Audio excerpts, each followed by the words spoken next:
Assalamualaikum warahmatullahi wabarakatuh. Perkenalkan, nama saya Ilham dengan NIM 1872050067 dari Prodi Pendidikan Ekonomi. Di sini saya akan membuat video untuk memenuhi tugas UAS Ekonomi Pendidikan. Yang pertama yaitu jelaskan tujuan dan fungsi manajemen keuangan dalam pembiayaan pendidikan. Nah, tujuan manajemen keuangan sekolah adalah untuk yang pertama, agar bisa meningkatkan efektivitas dan efisiensi pemakaian dana sekolah. Yang kedua, meningkatkan akuntabilitas dan juga transparansi yang berhubungan dengan keuangan sekolah.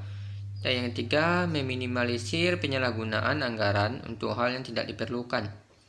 Nah, lantas dari mana sebenarnya sumber keuangan sekolah didapatkan?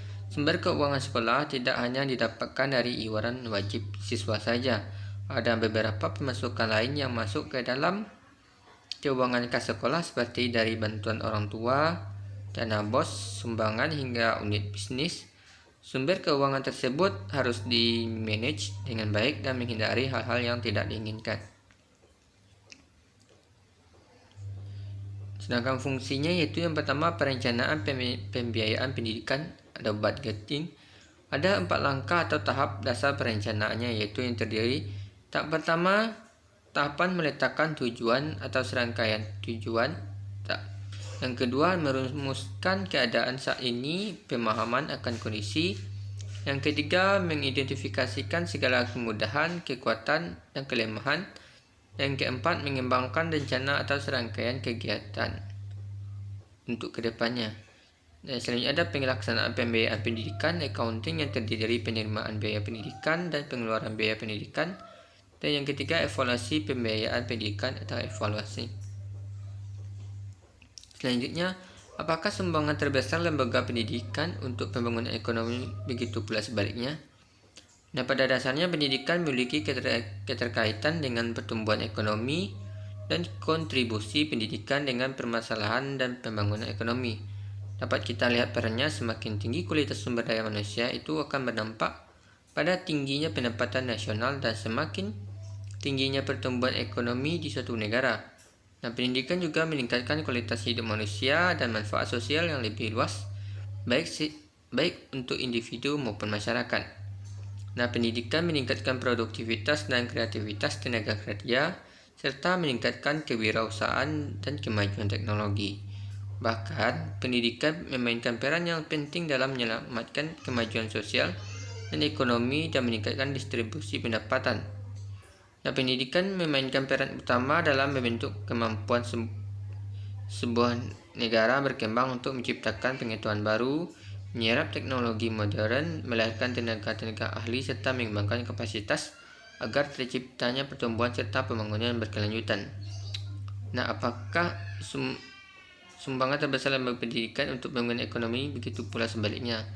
Nah, sedangkan sumbangan untuk lembaga pendidikan pada saat sekarang ini itu tidak setimpal dengan apa yang diberikan oleh lembaga pendidikan. Itu dapat dilihat dari minimnya dana untuk lembaga pendidikan, yaitu terlihat dari kurangnya dari infrastruktur dan kemajuan teknologi yang ada di sekolah-sekolah. Selanjutnya yaitu indikator yang dapat digunakan untuk mengukur keberhasilan pendidikan dan faktor apa saja yang mempengaruhi keberhasilan pendidikan tersebut. Nah, indikator keberhasilan pendidikan yaitu yang pertama, dapat mengamalkan ajaran agama yang dianut sesuai dengan tahap perkembangan remaja. Yang kedua, memahami kekurangan dan kelebihan diri sendiri.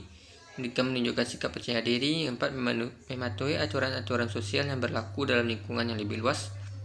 Dan selanjutnya, menghargai keberagaman agama, budaya, suku, ras, dan golongan sosial ekonomi dalam lingkup nasional. Mencari dan menyerapkan informasi dari lingkungan sekitar dan sumber-sumber lain secara logis, kritis, dan kreatif. Menunjukkan kemampuan berpikir logis, kritis, kreatif, dan inovatif. Menunjukkan kemampuan belajar secara mandiri sesuai dengan potensi yang dimilikinya. Menunjukkan kemampuan menganalisis dan memecahkan masalah dalam kehidupan sehari-hari.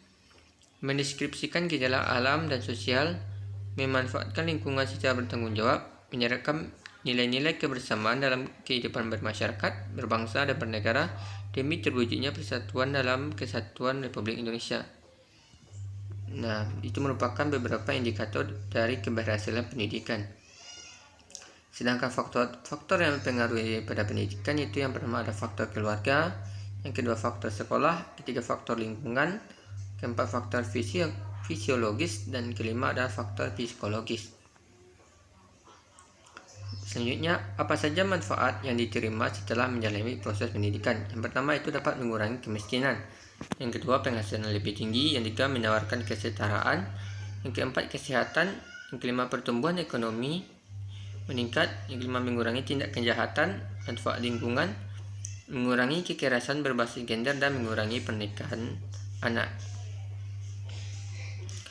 Nah, pendidikan efisien itu seperti apa? Nah, pendidikan efisien, dikatakan efisien itu terbagi menjadi dua. Yang pertama ada efisiensi internal, di mana yang pertama itu rata-rata lama belajar. Seorang lulusan menggunakan waktu belajar dapat dilakukan dengan metode mencari statistik kohort kelompok belajar. Hal tersebut dapat dihitung dengan cara jumlah waktu yang dihabiskan lulusan dalam suatu kohort dibagi dengan jumlah lulusan dalam kohort tersebut.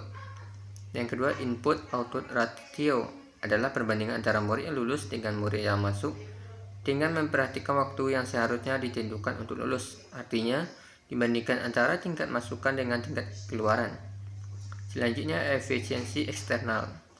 Nah, efisiensi eksternal sering dihubungkan dengan metode cost-benefit analysis, yaitu rasio antara keuntungan finansial sebagai hasil pendidikan dengan seluruh biaya yang dikeluarkan untuk pendidikan.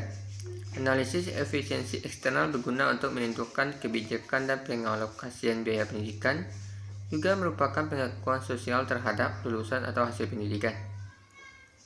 Secara konseptual, efisiensi eksternal dikaitkan dengan analisis keuntungan atas investasi pendidikan dari pembentukan kemampuan, sikap, keterampilan dalam memperhitungkan investasi tersebut. Ada dua hal yang penting, yaitu menghasilkan kemampuan yang memiliki nilai ekonomi dan nilai guna dari kemampuan.